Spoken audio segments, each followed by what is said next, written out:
They say crime doesn't pay, and you've learned that the hard way. Taking a job with the largest ferret smuggling ring on the East Coast seemed like a good idea, but less so when you're locked up facing hundreds of charges. But you're a tough guy and you're not gonna break easily. You can do hard time, and you're not worried about the trial until you realize the next big superhero movie is coming out this Friday, and you've got to get out of here. A pair of sharp-dressed men show up at your cell one morning and they're telling you they've got good news. They don't really want you. They want to get to the head of the smuggling ring, and you're the guy with the most information. You're going into the U.S. federal government's program for high-value assets, the United States Federal Witness Protection Program. Get ready to leave your old life behind.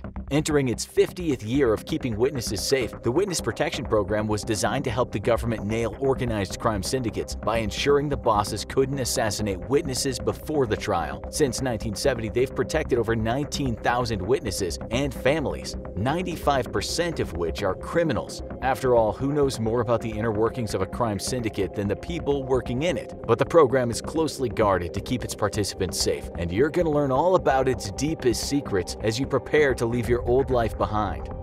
The first surprise? It is very organized, and your first step is orientation. Originally, relocated witnesses were left to fend for themselves with only basic documents and training, but now your first stop is a clearinghouse in Washington, D.C., the WITSEC Safe Site and Orientation Center, essentially a dorm that can house up to 6 families at one time. You're transported there in a secure vehicle with black windows. What's awaiting you inside this mysterious campus?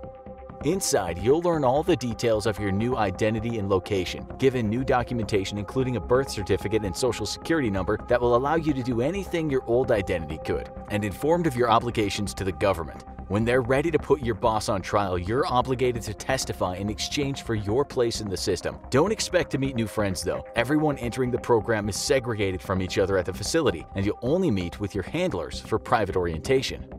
One of your biggest worries you have about the program is getting a new name. You were named after your great uncle and he taught you everything you know. So many memories of collecting your first protection money with him. But your handler surprises you when he tells you that many members of the program keep their first name. This is to make the adjustment easier and to make it less likely that a rookie in the program will blow their secret identity. When someone calls you by your first name, they expect you to respond, and even a few seconds delay could raise the attention of someone in your new town. You'll get a new last name though, and your handlers are going to make sure you know it inside and out. Expect lots of practice signing documents with your new name. The good news is, for the first time in your life, you get to decide exactly who you want to be. You'll have a role in customizing your new identity, and your handlers will ensure your documents match. Never finished college and want to make sure you look good to your new neighbors? It's a lot easier for the government to give you a fake degree than it is to go back to school. For parents who are taking kids into the program, some even ask for their kids to be given new transcripts to make them look like good students when they enroll in school.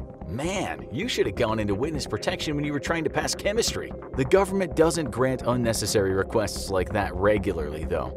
The more you hear about witness protection, the more you like it, because you're going to be living on Easy Street, for a while at least. The government will relocate you to a new town, give you housing and furnishings, and pay you a salary based on the cost of living in the area. The average relocated witness receives a total of $60,000 from the government. But don't expect the gravy train to last forever. By 6 months, the government expects you to have landed a job in the area and be sustaining yourself in your new living situation. But for witnesses who are under close guard and required to testify frequently, the government gravy train can go on much longer.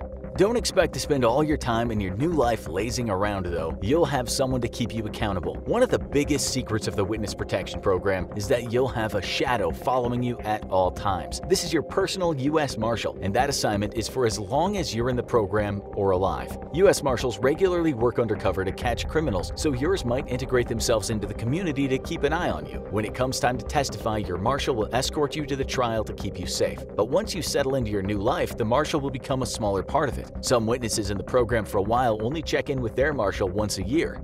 But where are you going to live in your new life? Your liaison at the safe house asks you for your preferred setting, but you soon find out that you're going somewhere else entirely. This is one of the biggest secrets of the Witness Protection Program. No one goes where they're hoping. That's because they know you probably told people all about your plan to retire to Nashville to pursue a career in country music after that one big ferret score. Lots of people are going to be after you, and the odds are one of them knows to look for you in Nashville. That's why you're going to Nowheresville, USA, where no one will look for you. Making sure witnesses are where people would least expect is the key to the program's success. You're already starting to get stir-crazy thinking about it, and you're wondering, what if this program isn't for you? Surely the heat will die down after a while once you've testified, right? What happens when you want to go back to your old life? The good news is nothing is stopping you. The marshals won't volunteer this information for your own safety, but many residents of the program go back to their old lives eventually, taking back their old name and even telling all about their crimes. No one's stopping you. But that also means no one's protecting you if your old enemies decide to say hello at your book signing. Leave the witness protection program at your own risk. The marshals want you to keep your head down, stay out of trouble, and embrace your new life, and most do. But up to 20% of witnesses commit new crimes while in witness protection. That's probably not a good idea with the US Marshals watching, but old habits die hard. Still, with up to 40% of people on parole committing new crimes, the witness protection program has a better rate of success. If someone's determined to go back to their old life, few things can stop them. That was the case for Sammy the Bull Gravano, a notorious mobster who turned witness and escaped a life sentence for murder. He couldn't hack the quiet life, left the program once the heat died down, and was eventually caught in a massive drug ring that sent him back to jail for 20 years.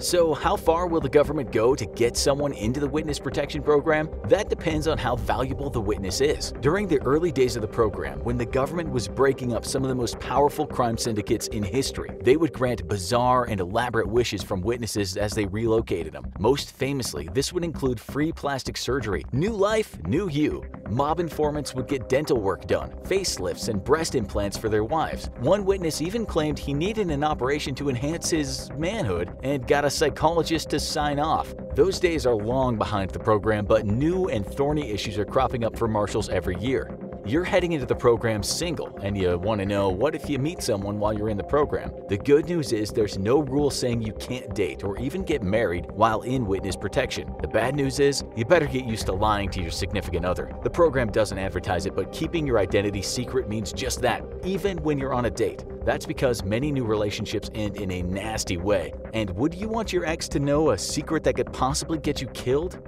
Of course, some witnesses take the secrecy further than others. When mobster Henry Hill entered witness protection, he soon got married, without letting his new wife know he was still married to a woman who didn't go into the program. Awkward. Things get even more complicated if you're bringing kids into the program, especially if you're a divorced parent. Custody battles are tense enough as it is, but when the witness protection program is involved, seeing your kids can become a labyrinth of regulations. In the 70s, Thomas Leonard's ex-wife went into the witness protection program with her new husband and took Thomas's kids with her. His visitation rights were terminated due to security issues, and he had to go to court to get their location. It took years of battling with the government for WITSEC to make an amendment allowing parents with joint custody to see their kids, although they still don't make it easy. To fly to the kid's new home, you have to do it under an alias via a complex plane route to throw people off the track.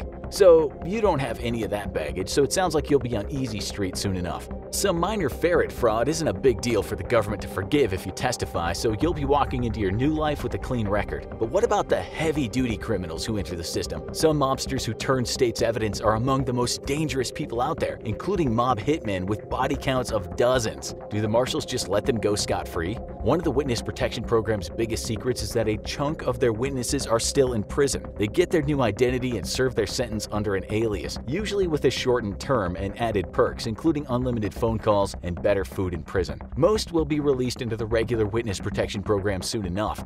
But some serious criminals, including Washington, D.C. drug kingpin Rayful Edmond, are doing life sentences in witness protection. The federal program is well organized. So well organized, in fact, that big states decided to copy it. While most of the residents are in the federal program, states and major cities have a scaled-down version of the program designed to help people who witness lower-level crimes. If a witness sees a gang killing and is too scared to talk, the city will give them a new place to live and the protection they need to testify. But without the access to federal documents that you'll get in WITSEC, this is ideal for short-term protection and not for someone who's going to cross a powerful crime syndicate. So how long should you expect to stay in the program? Well, I wouldn't make any plans back home. Crime bosses have a long memory, and while no one who stayed in the witness protection program has ever been killed, the same can't be said for those who stray. Daniel LaPoya decided to come home after testifying to attend a friend's funeral. While he opened the door to his home, it had been rigged to explode right in his face, and his furlough from the program was cut violently short. Once you're in the witness protection program, there's only one way to stay safe. Get used to your new life. You're going to become the mask, and stay away from ferrets. For more about why you should steer clear of the mafia, check out Crazy Italian Mafia Crimes. And for some witness protection blunders to avoid, check out Most Epic Fails of the Witness Protection Program.